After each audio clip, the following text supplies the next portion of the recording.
그럼 이것을 뭐라고 얘기를 하냐면 과세의 4대 요건이라고 얘기를 하는 거예요. 이 과세의 4대 요건이 충족이 되면은 납세 의무가 성립을 한다라고 얘기를 해요. 여러분들이 1차 공부를 할 때 대부분의 교재를 보면은요, 관세법이 1장부터 13장까지 있는데 대부분 교재를 보면은 그 장별로 해서 목차가 구성이 되어 있는데 그거는 1차형이에요.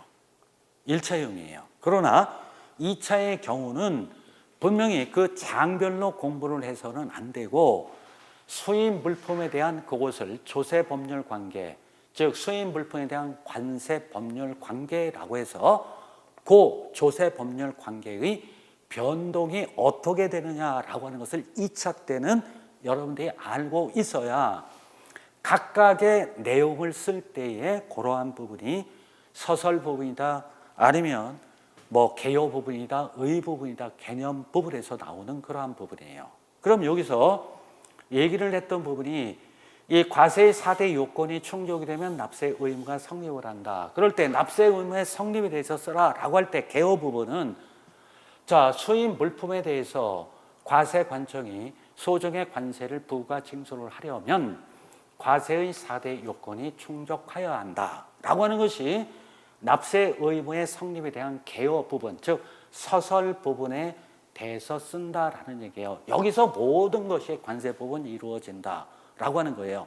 그게 뼈대라는 얘기가 돼요. 거기다 덧붙이고 또 갖다 뭐 꾸미고 등등을 하는 것은 조금 더 이제 여러분들이 공부를 하게 되면 돼요. 그러한 서설 부분이다, 개요 부분이다, 의 부분이다, 개념 부분은 이따도 얘기를 하겠지만 내용 정리를 어떻게 하느냐라고 하는 이제 그런 방법론에서 얘기를 할 건데 이러한 것들은 그때 많이 쓴다라는 얘기가 돼요. 그러면 납세 의무가 성립을 하기 위해서는 과세의 4대 요건이 충족이 돼야 된다라고 하는 거예요.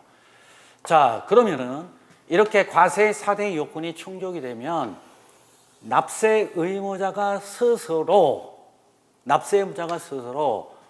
Y값 계산을 해야 되고 세율 결정을 해야 되고 과세 가격 결정을 해야 돼요.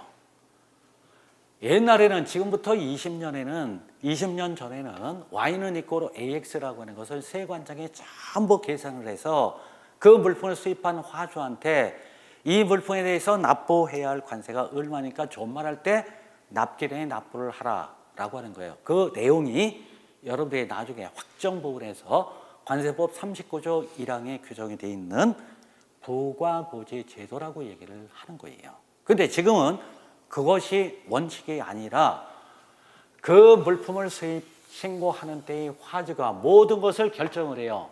결정을 해서 이것을 수입 신고를 할 때에 납세 신고를 함으로써 관세가 확정이 된다라고 하는 거예요.